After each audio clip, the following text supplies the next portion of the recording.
నువ్వు మాట్లాడకు. స్నేహం విలువ చంపేసిన నువ్వు మాట్లాడకు. సూర్య, అవతల అలేఖ్య జీవితం ఏమవుతుందో ఆలోచించు.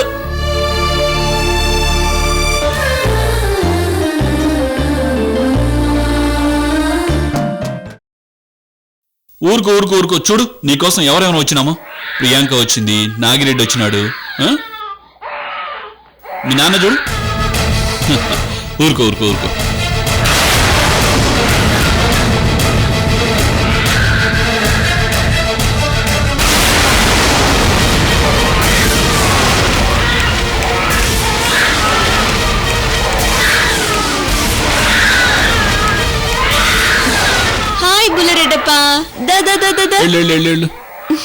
సూర్య గారు, బయలుదేరదామా? ఒక్క నిమిషం రెడ్డి గారు.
పదండి వెళ్దాం.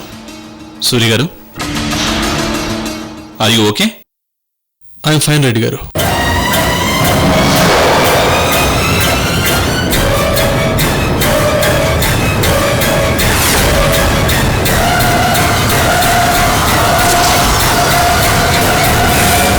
పదండి పదండి వెళ్దాం.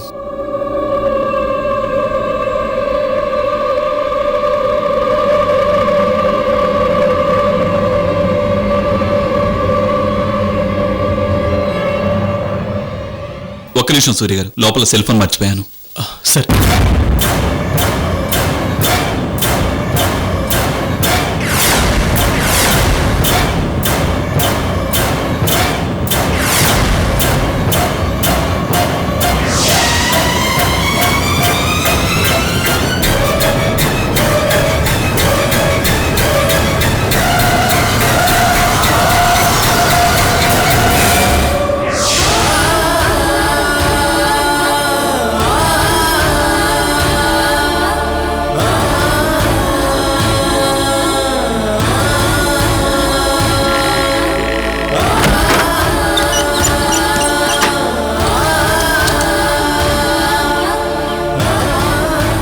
నాగిరెడ్డి, కార్ డ్రైవ్ చేయి. అలాగే జగ్గప్ప.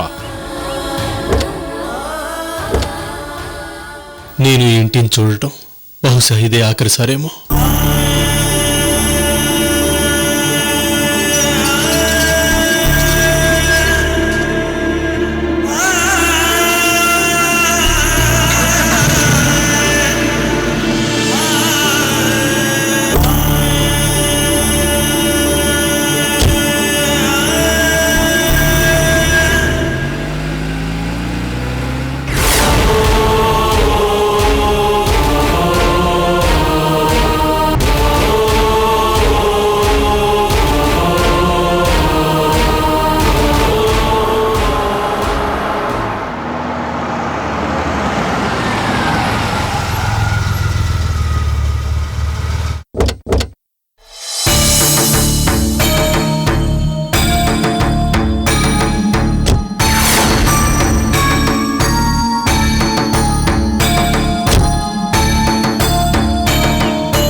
సూర్య, రండి.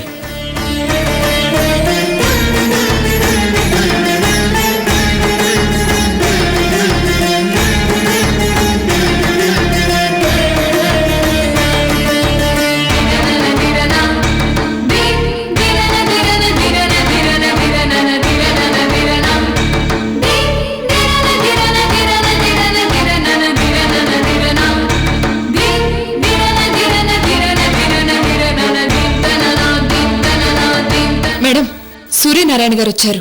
స్వయంగా జగదీశ్వర్ రెడ్డి గారు తీసుకొస్తున్నారు.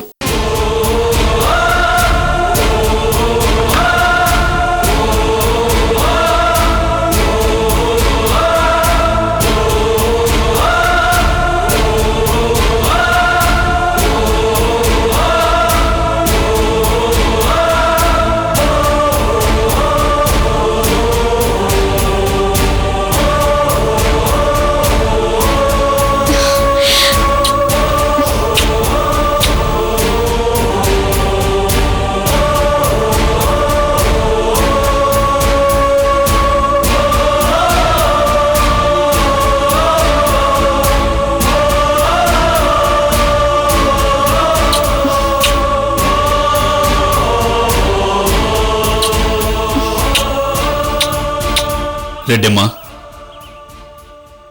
నీ పెనిమిటి నీ మెడలోని 3 ముళ్ళు విప్పేయడానికి సిద్ధపడి వచ్చారమ్మా.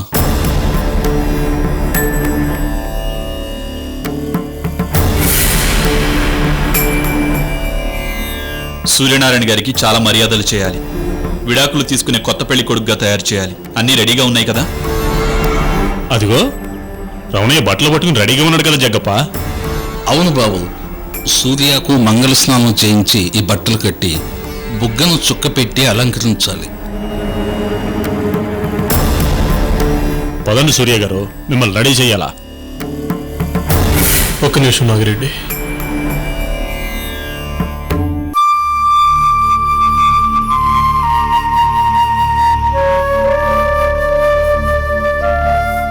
అలెక్య, మనం విడిపోతున్నాం, శాశ్వతంగా విడిపోతున్నాం. మళ్ళీ మన ఇద్దరం కలుసుకోవడం అనేది ఒక కళ.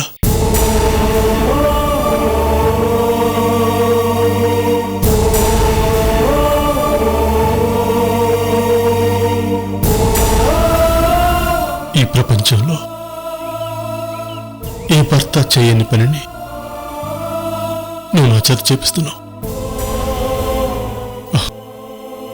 ఓకే, అందుకు నేను ఒప్పుకుని ఇక్కడికి వచ్చాను.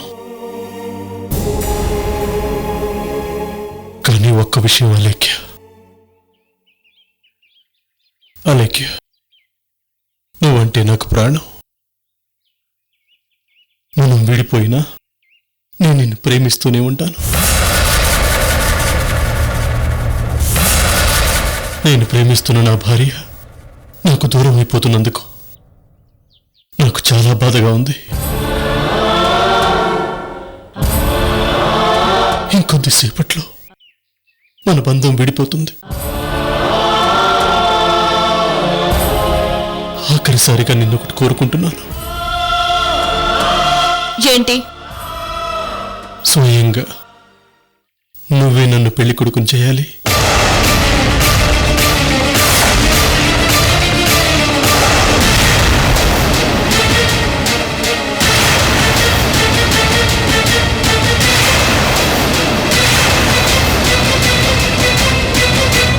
నీతో తుది వేడుకోలు తీసుకుంటున్నాను కదా, అందుకే స్వయంగా నువ్వే అన్నీ చేయాలి. నాకు మంగళ స్నానాలు చేయించి, కొత్త బట్టలు వేయించి, నీ చేతులతో నా బొగ్గను చుక్కపెట్టి నన్ను పెళ్లి కొడుకుగా రెడీ చేయాలి.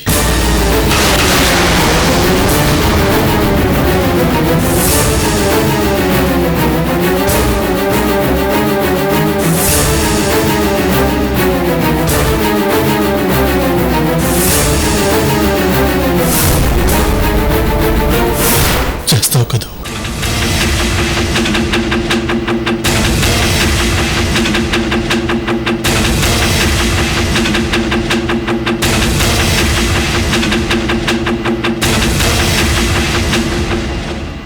ఏమిటి సూర్యనారాయణ ఇది? అసలు మీరిద్దరు విడాకులు తీసుకోవటం మా అందరికీ చాలా ఇబ్బందిగా ఉందయ్యా. అలాంటిది ఇప్పుడు అలెక్కి స్వయంగా నిన్ను పెళ్లి కొడుకుని చేయాలని కోరుకుంటున్నావా? అలెక్కి ఎందుకు చేస్తుంది?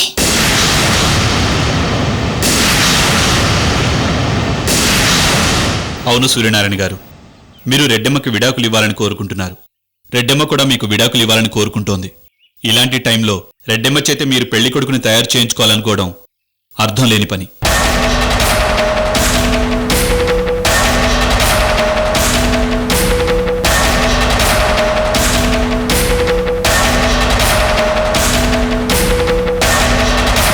అలా అంటారేంటి రెడ్డి గారు? సూర్య అలేఖ్యని ఎంతగా ప్రేమిస్తున్నాడో అతని కళ్ళలోకి చూస్తే తెలుస్తుంది. విడిపోయేటప్పుడు ఆఖరిసారిగా అలా కోరుకోవటంలో తప్పేం లేదు కదా.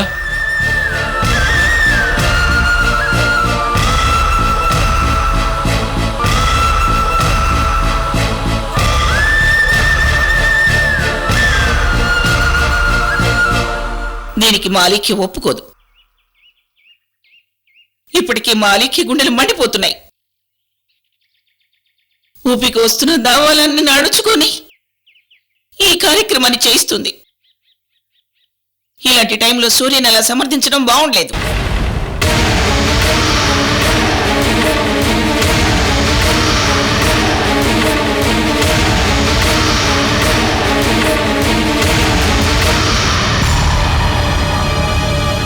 పిన్ని, ఇప్పుడు ఉరిశిక్ష పడ్డవాడికి నాకు పెద్దగా తేడా లేదు. ఉరిశిక్ష పడ్డవాడి మెళ్ళో తాడు బిగిస్తారు. ఇప్పుడు నేను ఈ చేతులతో అలేఖ్య మెళ్ళో తాళిని తీస్తాను. ఇది నా మెళ్ళో తాడు బిగించుకునే దానికంటే ఘోరమైన శిక్ష పిన్ని.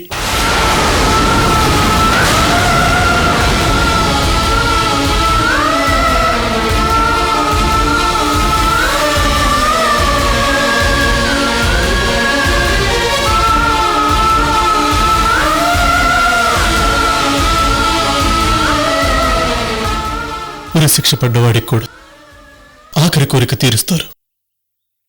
నువ్వు నా ఆఖరి కోరిక తీర్చవా అలేఖ్య?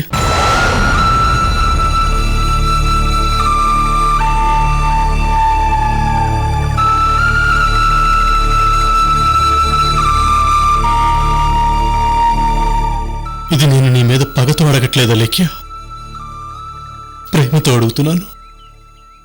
ప్లీజ్ అలేఖ్య, ఈ ఒక్క కోరిక తీర్చు.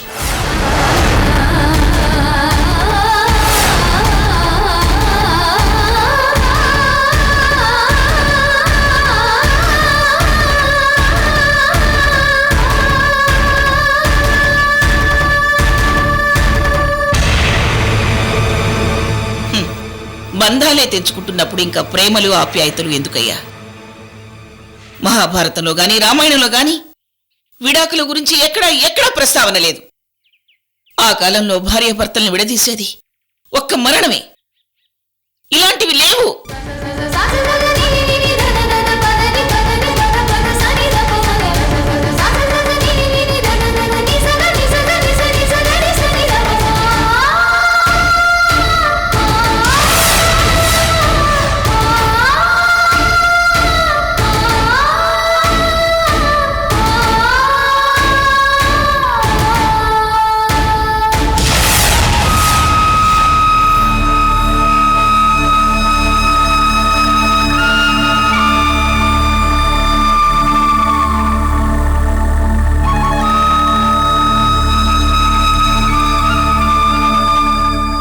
ఆ రోజుల్లో గొడవలొచ్చినా ఏవొచ్చినా సర్దుకుపోయే స్వభావాలుండేవి. దురదృష్టవశాత్తు ఈ కాలంలో ఇవన్నీ దాపురించాయి. ఏమైనా ఇది మీరిద్దరూ తీసుకున్న నిర్ణయం. ఇంత దూరం వచ్చాక ఇప్పుడు ప్రేమలు అనుబంధాల గురించి ఆలోచించడం వేస్ట్.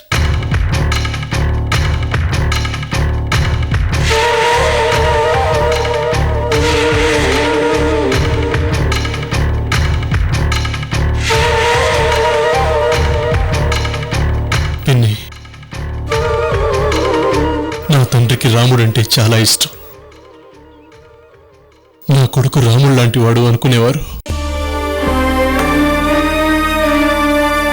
ఆ రాముడు సీతమ్మని అడవుల్లో వదిలేయాలి అనుకున్నప్పుడు గుండెల్లో ఎంతో భారాన్ని నింపుకున్నాడు, నరకం అనుభవించాడు.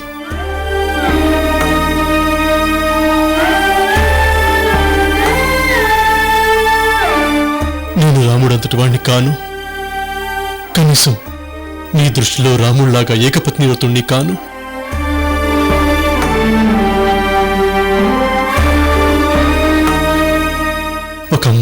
చేసుకుని అలేఖ్యను మోసం చేసి రెండో పెళ్లి చేసుకున్న మోసగాడిని.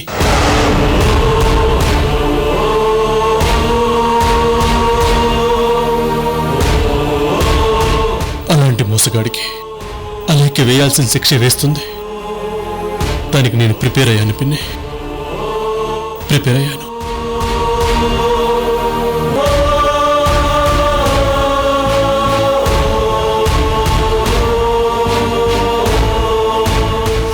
కానీ ఒక్కటి మాత్రం నిజం పిన్ని, సీతమ్మ తల్లిని రాముడు ఎంతైతే ప్రేమించాడో అలేఖ్య నేను కూడా అంతే ప్రేమించాను పిన్ని.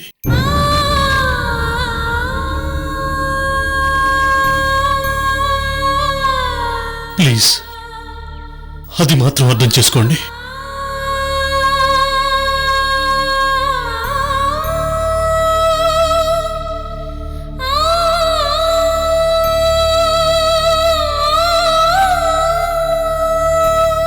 బావా, నువ్వేదో దాస్తున్నావని నీ కళ్ళే చెప్తున్నాయి. అసలేం జరిగిందో, నువ్వెందుకలా చేసావో ఇప్పటికైనా చెప్పావా? నువ్విలా చెప్తే ఇప్పుడే ఈ సమస్య ఇప్పుడే ఇక్కడే పరిష్కారం అవుతుంది. అదేంటో చెప్పావా? ఆనంద్, కొన్ని నిజాలనైనా అబద్ధాలనైనా గుండెల్లోనే దాచుకుంటాం. ప్రాణాలు పోయినా అవి బయటికి రావు. ఒకవేళ బయటకు వచ్చినా వాటి వల్ల పెద్ద ప్రయోజనం ఉండదు. వదిలే.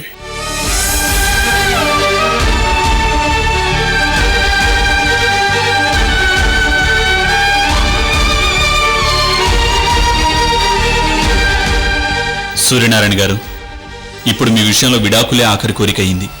ఇక నుంచి మీరు ఎవరిని ఇబ్బంది పెట్టకూడదు. పదండి వెళ్దాం. అవును సూర్య గారు, తొందరగా మిమ్మల్ని పెళ్లి కొడుకుని చెయ్యాలా. పదండి వెళ్దాం.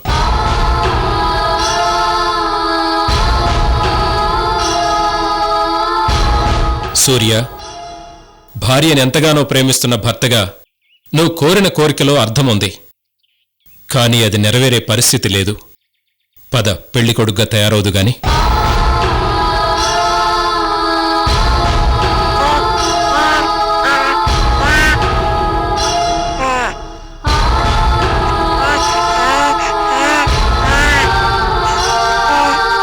ఆగండి.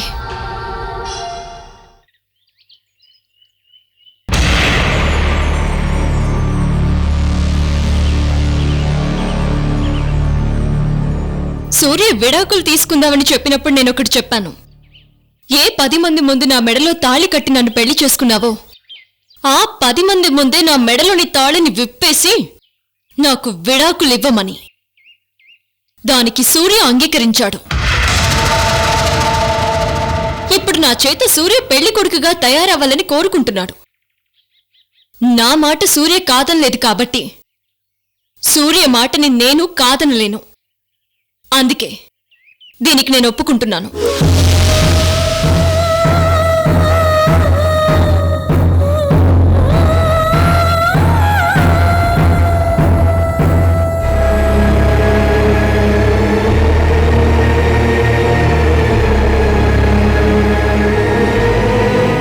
అది కదలికే.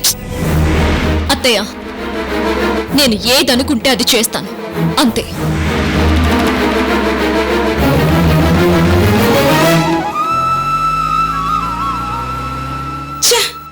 నేనెంత అరిచినా జగ్గుకి నా మాట వినిపించలేదు.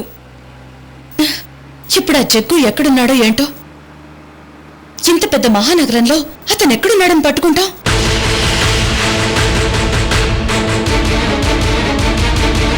అయితే నువ్వు చెప్తున్న ప్రకారం అలేఖ్య గారు సూర్యనారాయణ దగ్గర నుంచి విడాకులు తీసుకోవడం గ్యారెంటీనా? చూస్తుంటే అదే ఖాయంలా కనిపిస్తోంది. ఒక పక్కేమో సూర్యనారాయణ అసలు ఏం జరిగిందని నిజం చెప్పడం లేదు. సూర్యనారాయణ నిజం చెప్తే ఈ విడాకులు ఆపొచ్చు. ఎందుకు అతను ఇంత జరిగిన నిజాన్ని ఎవరికి చెప్పకుండా తన గుండెల్లోనే దాచుకుంటున్నాడు?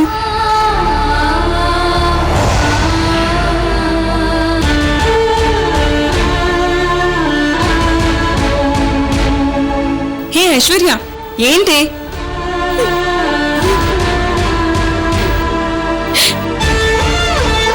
సూర్యనారాయణ చాలా మంచివాడు, చాలా మంచివాడు. ఎవరి కోసమో తన గుండెల్లో అసలు నిజాన్ని సమాధి చేసుకున్నాడు. అందుకోసం తను ఎంతగానో ప్రేమించే తన భార్యని కూడా దూరం చేసుకుంటున్నాడు.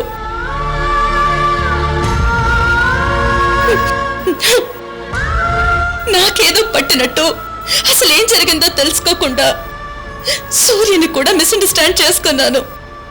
ఐశ్వర్య, నాకు తెలిసినంత వరకు నువ్వెవరి విషయంలో ఇంతలా ఫీల్ అవడం చూడలేదు.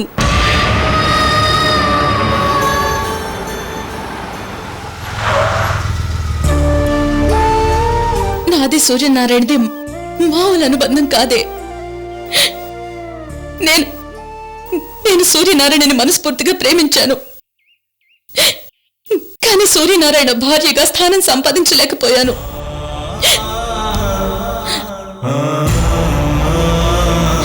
ఆ తర్వాత అతన్నెప్పుడు మంచి స్నేహితుడిగానే చూశాను. తను కూడా నన్ను ఒక మంచి స్నేహితురాలుగానే చూశాడు. ఒకనొక పరిస్థితుల్లో ఈ ఐశ్వర్య నడి రోడ్డు మీద పడున్నప్పుడు సూర్యనారాయణ ఆశ్రయం ఇచ్చాడు.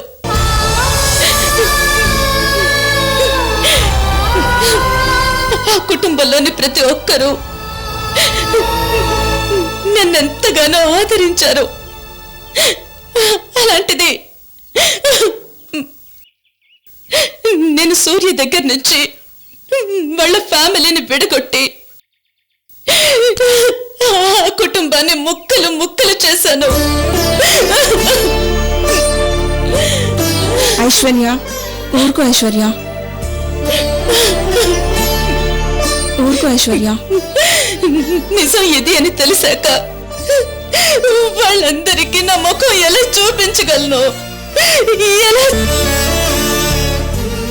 ఏ ఐశ్వర్య, ఇటు చూడు, ఇటు చూడు.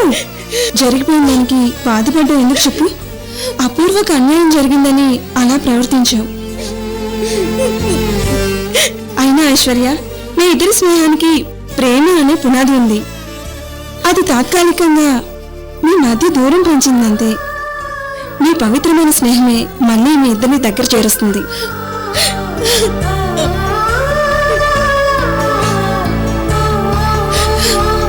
మీ ఇద్దరి మనసు బంగారం ఐశ్వర్య. మీ ఇద్దరి మధ్య వచ్చిన మిస్అండర్స్టాండింగ్స్ తప్పకుండా పోతాయి ఐశ్వర్య.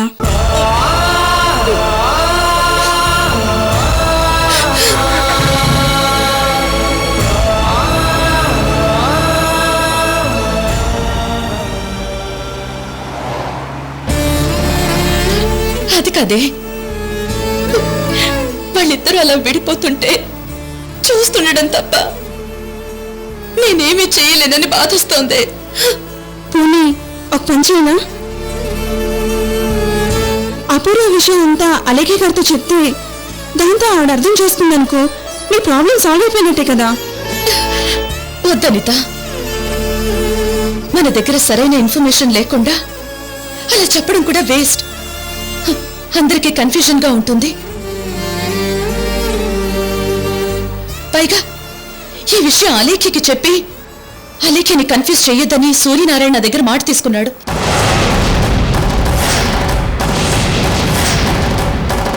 అయితే ఇప్పుడు ఏం చేస్తావు ఐశ్వర్య? ఈ సమస్య పరిష్కారం అవ్వాలి అంటే ఒక్కటే మార్గం. ఆ జగ్గు అనే వ్యక్తి ఎక్కడున్నాడో మనం కనుక్కోవాలి.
హలో, అవునా?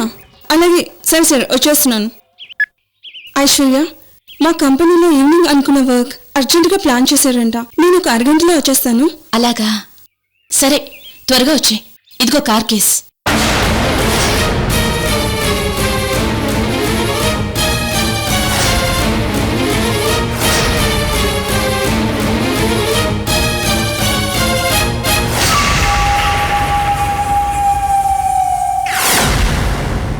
నాగిరెడ్డి,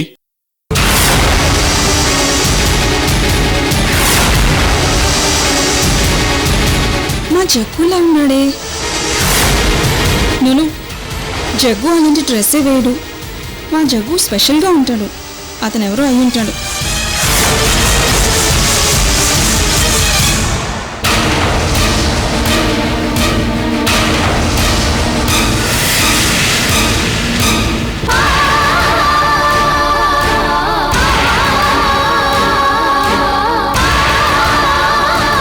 ఏంది జగ్గప్ప ఇక్కడ ఉండావు? అక్కడ అందరూ వచ్చేసి ఉండారో.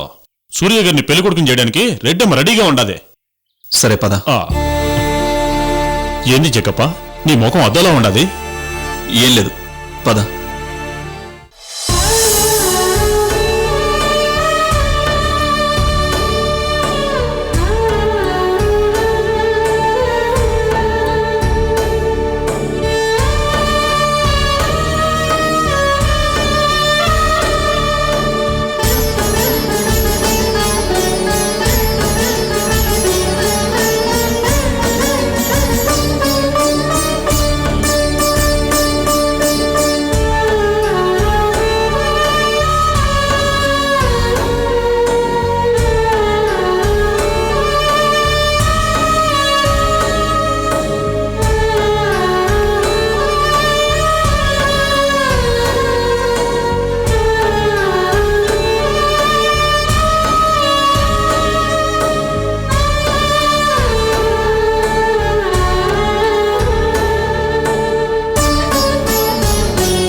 అలేఖ్య,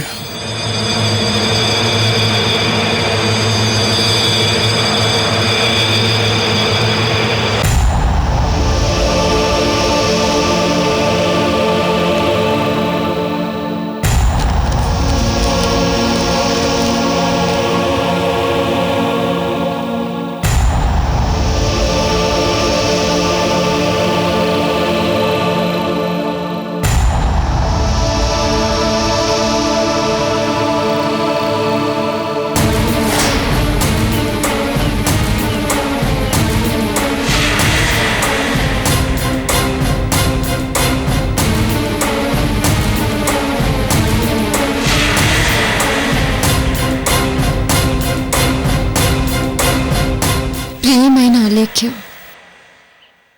నేను నీకు రాస్తున్న మొదటి ప్రేమలేఖ, ఆఖరి ప్రేమలేఖ ఇదే.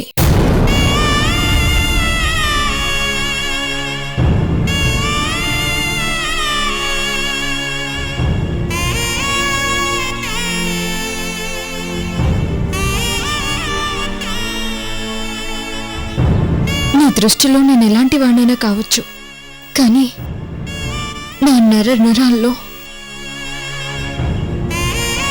నా గుండె లోతుల్లో ఎప్పుడూ నాకు నా అలేఖ్య ధ్వని వినిపిస్తుంది.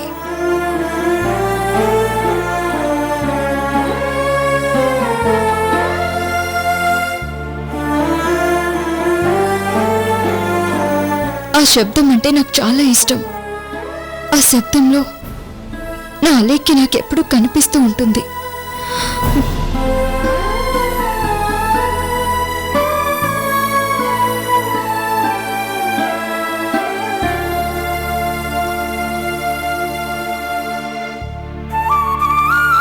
అలేఖ్య, ఈ కార్యక్రమం అయిపోయాక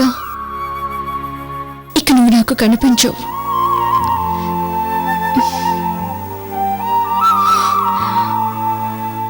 నేను నీకు కనిపించను.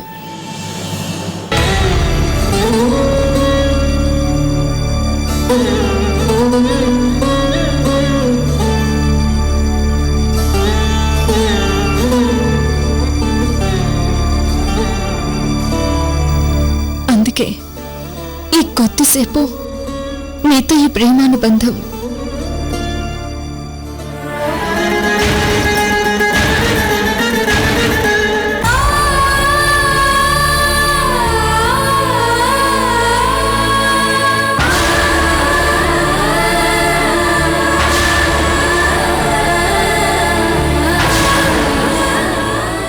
నా జన్మకిది చాలా లెక్క.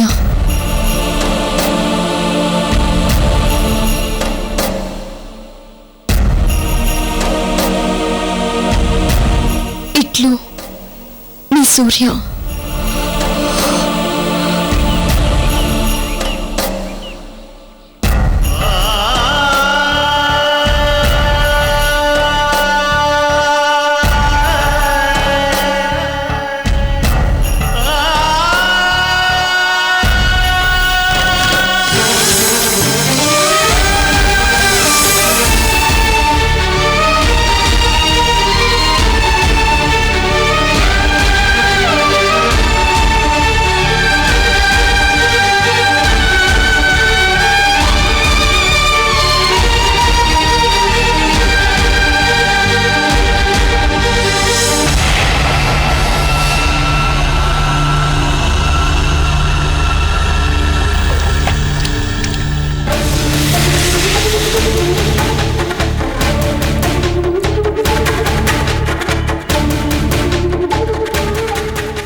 ఆ పసుపు నీళ్లు నా హృదయాన్ని తనలో కలిపేసుకున్నాయా లేఖ్య?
వద్దు నాగిరెడ్డి, సూర్యకన్ని నా చేత్తోనే చేయనివ్వండి. థ్యాంక్స్ అలేఖ్య.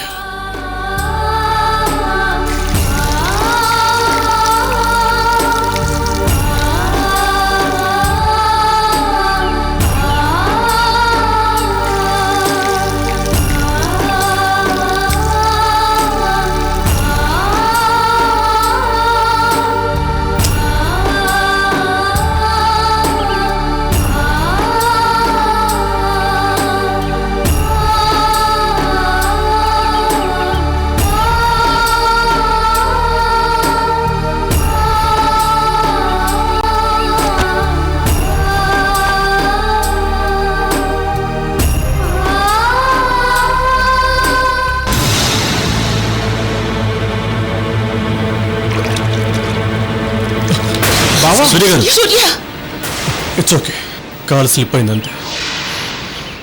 సూర్య, నిజం చెప్పి, నువ్వెంతగానో ప్రేమించిన ఆలేఖ్య నీకు దక్కాలంటే నిజం చెప్పు. ఈ కార్యక్రమం ఎక్కడితో ఆగిపోతుంది?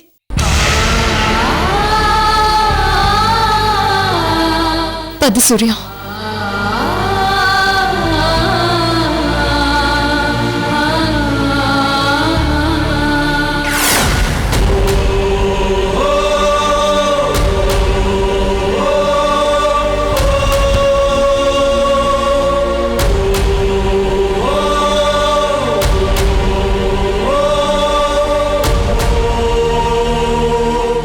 ఆనంద్, సూర్య కళ్ళు చూసావా?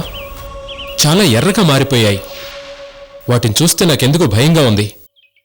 అలేఖ్యను వదిలి వెళ్ళిపోతున్నాడు కదా, ఆ బాధలో సూర్య కళ్ళు అలా మారిపోయి ఉంటాయి. సూర్య,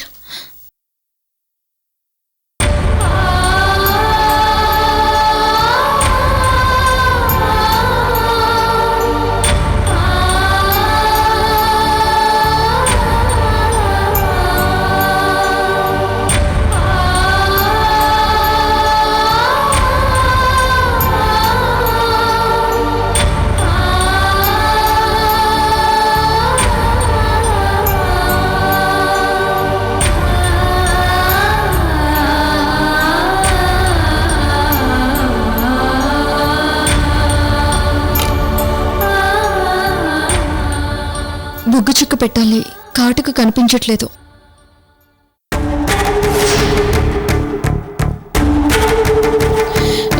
సూర్య ప్లీజ్, ఇప్పుడు నా ఆలేఖ్య జీవితం నీ చేతుల్లో ఉంది.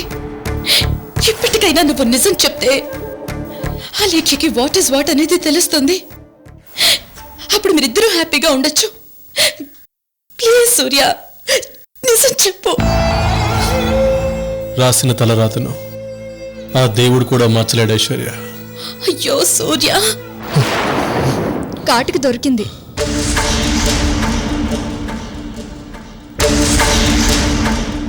ఇటీవలేఖ్య నేను పెడతాను. వద్దక్క, సూర్యకన్నీ నేనే చేయాలి. అలా చేస్తానని మాటిచ్చాను కదా.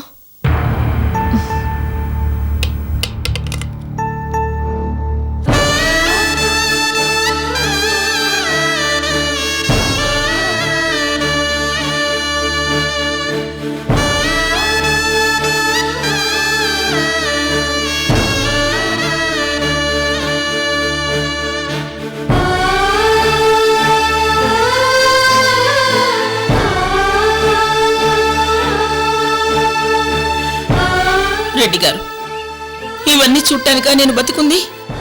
అమ్మా, మీరేం బాధపడకండి. మా ఇలవేల్పు గుర్రంకొండ రెడ్డమ్మ తల్లి ఎవరికి అన్యాయం చేయదు. ఆ నమ్మకం నాకుంది. అక్క, ఇప్పుడు ఓకే కదా? ఓకే. సూర్య, ఒక నిమిషం, ఇప్పుడే వస్తాను.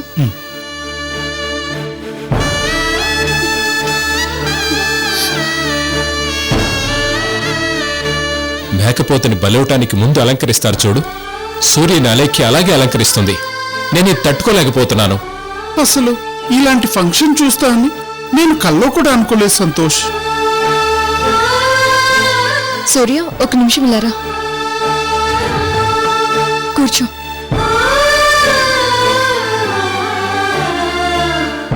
ఇరుగు దిష్టి, పొరుగు దిష్టి, ఇంట్లో వాళ్ళ దిష్టి, వీధిలో వాళ్ళ దిష్టి అంతా పోవాలి.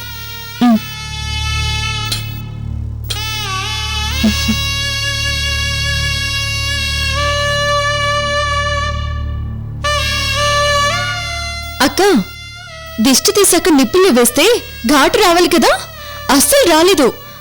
అంటే సూర్యకి బాగా దిష్టి తగిలింది. బహుశా నా దిష్టి తగిలిందేమో.